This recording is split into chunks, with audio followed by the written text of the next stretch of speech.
Thank you to the Potion Master for the video suggestion. In my last video, I ranked Splatoon's drinks not by its ability, but rather by its taste. I'm gonna do the same thing in this video, instead with the food meals. I highly recommend watching the drink video first, as it's probably important to know what drink you're going to be having with your meal. There are a total of 6 food meals available, with having an effect of either boosting battle cash or battle XP, either for yourself or your entire team. The meals that double cash and XP for all teammates are obviously the winners in terms of actual payout, so I wonder how they would stack up in terms of taste. This list is subjective, as my chicken tender preferring taste preferences are most likely different from your taste preferences, so don't take this video too seriously, as I'm not an all-knowing expert regarding food. These food meals are even worse than the drinks in terms of describing the actual item, so as I did in my previous video, we'll mostly be going off on what we're given, which is the name, how it looks, the actual presentation, and real life examples. With all of that said, this is how I would personally rank all the food meals in Splatoon 3.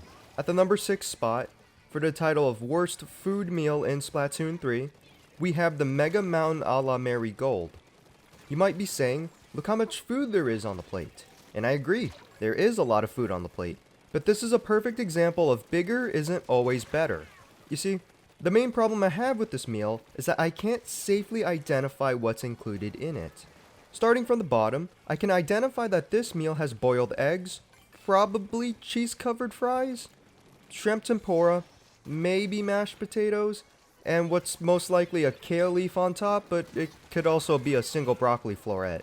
Now all of that doesn't sound bad, it actually sounds pretty delicious, but over here at the bottom right, and especially over here in the middle, like, what is that?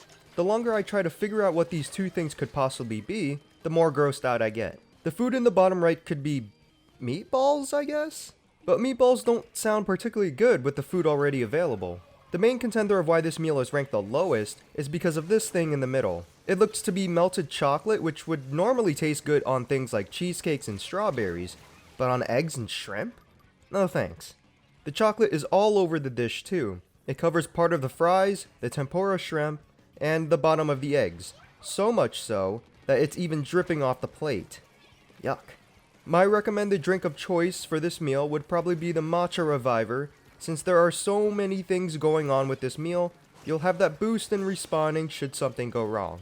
For the number 5 spot, we have the Pescatoriette. The meal's name Pescatoriette is most likely derived from the word pescatorien, which refers to a person whose diet is mostly vegetarian but includes fish and seafood. This meal most likely contains red cabbage, leafy greens such as spinach and kale, avocados, celery, mayonnaise, and some type of fish sushi, probably salmon, all wrapped in a flour tortilla, which is pretty solid if you're looking to eat something quick and healthy. This meal has everything you need, the salmon being the main ingredient while also providing protein, omega-3s, and vitamins. The celery, leafy greens, and red cabbage also add some much needed crunch, while the mayonnaise and avocados ensure that the meal itself isn't too dry to balance everything out. There's not really anything wrong with this meal.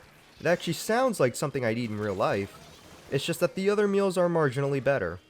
For this meal, I'd recommend the Salty Melon Special Drink to add some much needed salt to your fish burrito. At the number 4 spot, we have the Crab Trap Sandwich. This meal contains a crab claw, shrimp tempura, some type of noodles, a little bit of leafy greens like lettuce and kale, an egg, and with what looks to be an orange slice, though lemon could also work just as well here, if not better. The shrimp tempura and leafy greens gives the sandwich the crunch it deserves. The egg mostly blending in with everything until you reach the yolk, which would prevent your sandwich from becoming too dry. The crab giving extra meat and flavor, with the noodles also just generally rounding out the dish overall, and the orange slice adding a bit of sour contrast to the meal with its juices.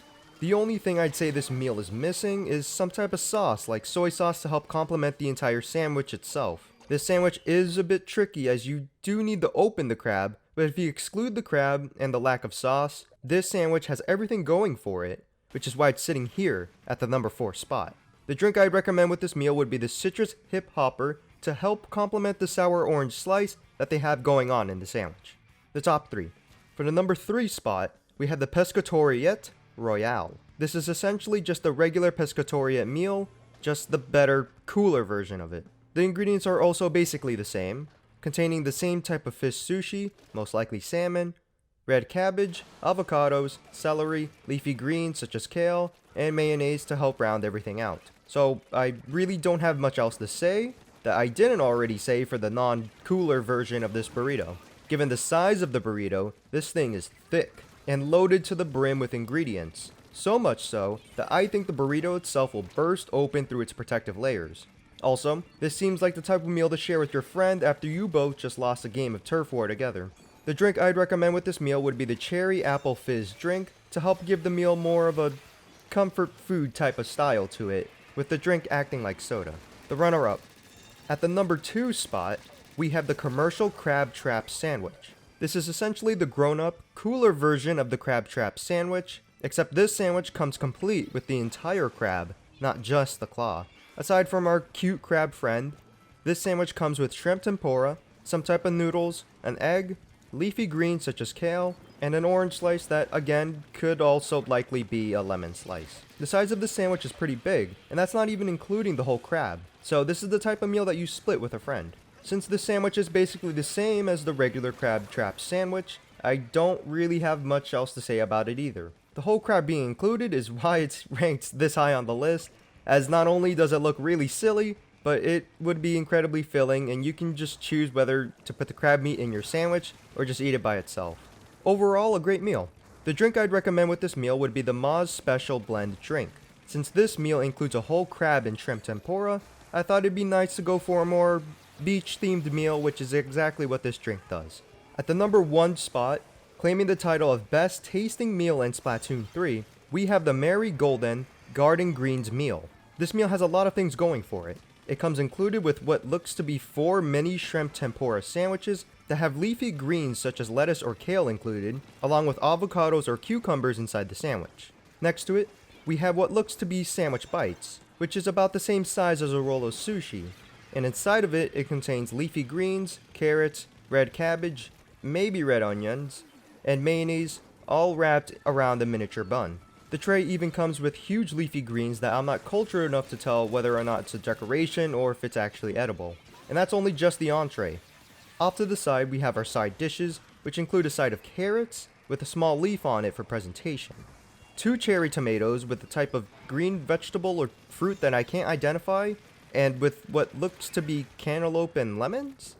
Not sure, it's a bit hard to tell, but it also includes a small leaf for presentation, which also adds to the charm. And if all that wasn't enough, it even comes included with plastic utensils. The other meals before this required you to eat with your hands like a filthy peasant, but not this one.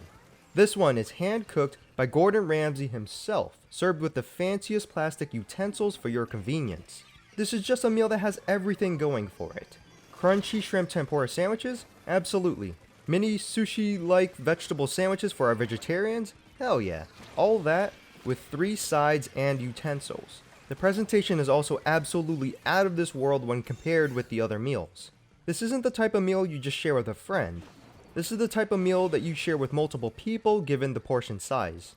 Given all these reasons, I can safely say that this is the best tasting meal in Splatoon 3. The drink I'd recommend with this meal would be the Inkwell Chiller drink and the Action Berry Twist for both a more mature and kid-friendly drink that everyone can enjoy. And that about covers all the meals that are currently available in Splatoon 3. But let me know what you all think. What meal do you think would be the best tasting meal in Splatoon 3? Thank you for watching until the end of the video. If you enjoyed the video, please consider subscribing as it really does help me out. If there are any videos or topics you'd like for me to cover, comment your suggestion down below, as I do plan on doing more Splatoon videos like this in the future.